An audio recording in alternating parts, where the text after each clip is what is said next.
तो राधा नाम का कीर्तन बहुत करते हैं, वो महिमा ही उनकी माँ। तो मेरे मन में आपसे जुड़ी हूँ, तो जब आपने मंत्र दिया है वो उससे थोड़ा लगता है, तो जब करती हूँ तो एक लगता है कि कहीं इसी का तो नहीं है, यही तो नहीं है।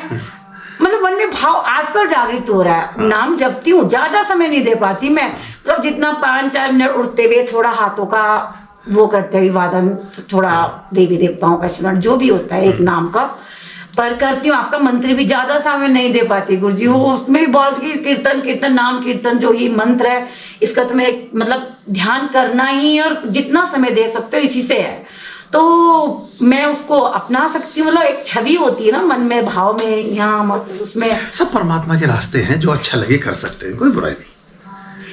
नाम वही रहेगा, लेकिन रूप की वो हो रही है कि रूप की छवि आपको जैसे याद करती, गुरु है मेरे, पहला प्रतिबिंब आपका ही आता है, लेकिन फिर भी मन कहता है कि बड़ा भ्रमित करता है। तो क्या वो मंत्र है जो वो उसी का ही है? नहीं नहीं नहीं, वो अलग विधा है, ये एक अलग चीज है। उनको तो राधे राधे का जाप करते हैं वो जी, उनको तो राधे कृष्ण का उस तरह का संबंध। हाँ जी, हाँ, तो वो एक अलग धारा है, अलग एक विद्या है, अलग तरह से काम करती है। हमारा प्रकल्प और हमारा काम बिल्कुल डिफरेंट है। अच्छा, हाँ, हमारा काम बिल्कुल डिफरेंट तो है। वो चीजें आपको मोहित ज्यादा करेंगी, क्योंकि उसमें शो ऑफ बहुत है। जी जी, हम शो ऑफ की कोई जरूरत नहीं है, क्योंकि शो ऑफ हमारा किया हुआ है, परमात्मा का किया हुआ कुछ और है। ये माथा रंग वो सब करके, वो सब ओढ़ आड़ के 24 घंटे कमांड में रहना, वो इसलिए रहना पड़ता है कि आपको शिष्यों को प्रभावित करना है।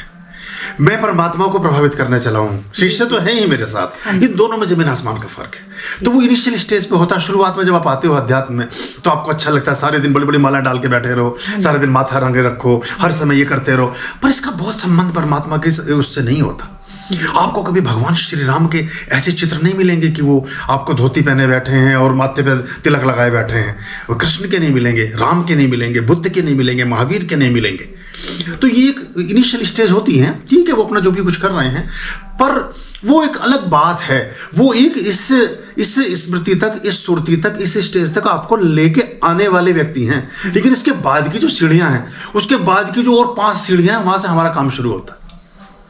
हाँ, वो इनिशियल स्टेज है, भीड़ को इकट्ठा करने के लिए वो ठीक है, वहाँ तक ठीक है, लेकिन उसमें कोई बहुत परिणाम नहीं है। मैं किसी को ऐसे नहीं कुछ कहना चाहता, पर उसमें कोई परिणाम प्राप्त नहीं होता और कुछ चीज़ें जीवन में प्राप्त नहीं होती। मेरा जो काम है वो थोड़ा डिफरेंट है। मैं आप लोगों की समस्याओं के समाधान के लिए बैठा हूँ।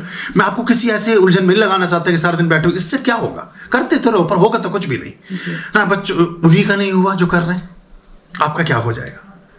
तो ये बहुत बारीक एक मीनिंग है, क्योंकि हम जब सामाजिक संबंध में आते हैं तो सामाजिक संबंध में हमारी ज़रूरतें साथ आती हैं।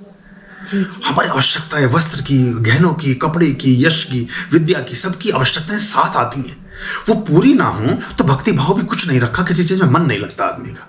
भक्ति भाव भी तब आप कर सकते हो अच्छे से, कि या परमात्मा की प्रार्थना तब कर सकते हो जब आप अच्छे से समृद्ध हों और निरोगी हों, आपका स्वास्थ्य एकदम अच्छा हो और आपके घर में सुख समृद्धि हो, कि आपके मन में ये विचार ना आने पाए कि भाई मैं ये करने जा रहा हूँ, इसका खर्चा कहाँ से करूँगा, ये सामान कैसे मंगाऊंगा, ये सब कैसे।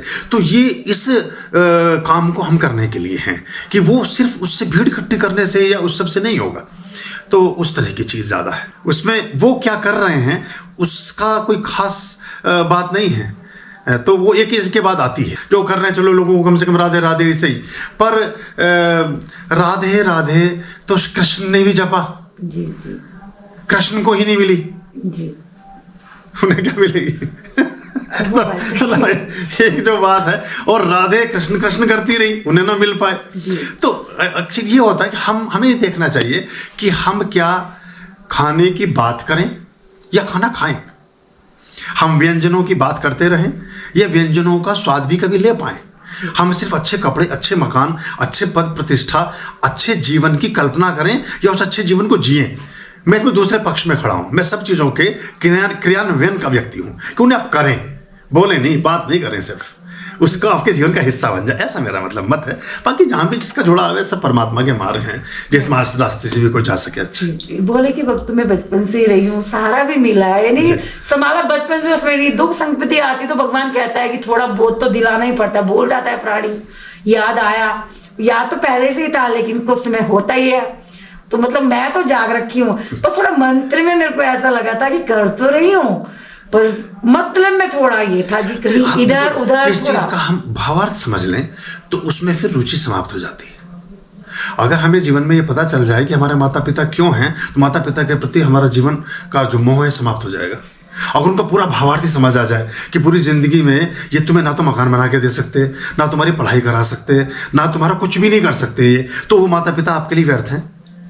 या वो संतान, अगर ये समझ आ जाए कि संतान ने आगे चल करके बम बांध करके कहीं सड़क पे कूद जाना है, या इस संतान ने कहीं अपराधी बन के जीवन जेलों में बिताना है, तो उस दिन से माता पिता डिप्रेशन में चले जाएंगे। कुछ चीज़ें भावार्थ के लिए नहीं होती, हर चीज़ के हमें अर्थ नहीं खोजने चाहिए।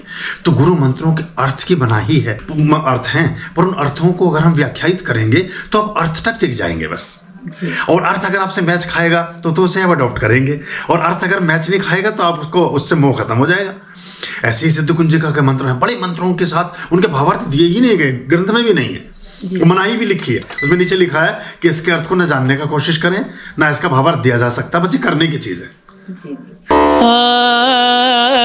आर्याम अभयाम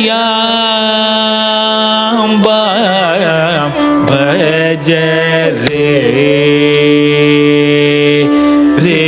ची